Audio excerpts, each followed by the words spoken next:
Bonjour tout le monde, c'est Michael After. Dans cette vidéo, je vous donne l'ordre qui, selon moi, est le meilleur pour jouer au jeu FNAF si vous voulez y jouer principalement pour le gameplay. Pour en savoir plus sur ces jeux, je vous mets cette playlist de vidéos, et pour connaître leur date de sortie et sur quelle plateforme ces jeux ne sont pas disponibles, je vous renvoie vers cette vidéo.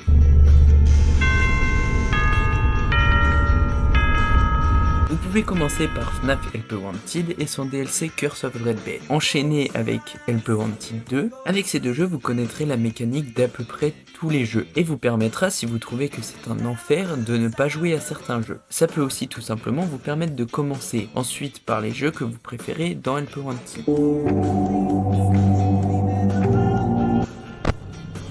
Vous pourrez continuer avec UCN, bien que les mécaniques ne sont pas toutes exactement les mêmes pour les animatroniques des jeux d'où ils proviennent. Ça vous permet de vous faire une idée pour ensuite voir quel jeu vous tente vu que vous trouverez ces mécaniques. Je l'ai mis en troisième, mais vous pouvez très bien commencer par celui-ci qui en plus est gratuit. Comme ça, cela vous donne une idée sans dépenser d'argent. De Freddy à Foxy, ce sont des personnages qui proviennent de FNAF 1. De Toy Freddy à Wizard Golden Freddy, ce sont des personnages venant de FNAF 2. De Springtrap à Phantom Balloon Boy, ce sont des personnages venant de FNAF 3. De Nightmare Freddy à Nightmare, ce sont des personnages venant de FNAF 4. De Jaco Chica à Nightmare Balloon Boy, ce sont des personnages venant du DLC Halloween de FNAF 4. Old Main vient de FNAF World. De Circus Baby à Ennard, ce sont des personnages venant de Sister Location. De Trash and the Gang à Lefty, ce sont des personnages venant de FNAF 6.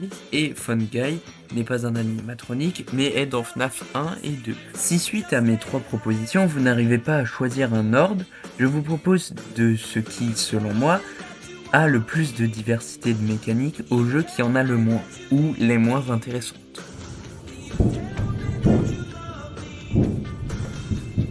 Donc, jouez à FNAF Sister Location qui change littéralement à chaque nuit de mécanique.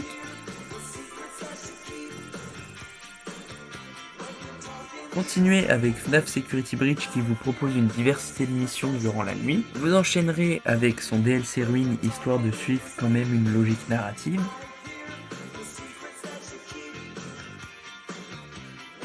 Vous avez également FNAF Freddy Fazbear Pizzeria Simulator qui a également pas mal de mécaniques.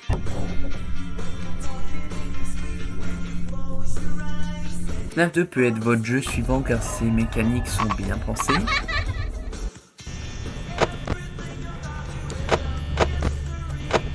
Je vous conseille ensuite FNAF 1 qui possède aussi des mécaniques bien pensées mais en a moins.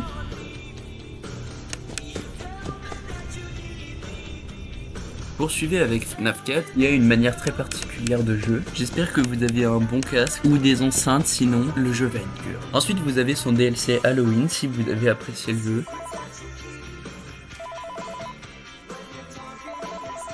Et terminer avec FNAF 3 qui possède des mécaniques intéressantes mais mal utilisées selon moi. Les jeux suivants sont totalement différents, donc si vous avez détesté ou apprécié les précédents, je vous invite à tester ceux-là. J'ai fait un classement différent pour ceux-là car je n'y ai pas encore joué.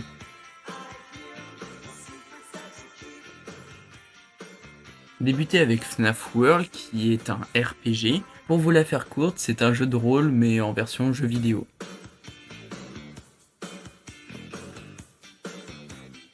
Ensuite, jouez à Freddy in Space 2, qui est normalement la suite d'un mini-jeu nommé Freddy in Space dans FNAF World.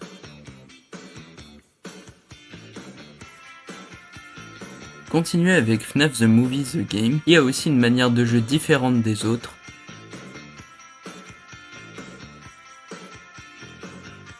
Vous pouvez continuer avec FNAF Fury's Rage, qui est dans le style des Freddy in Space.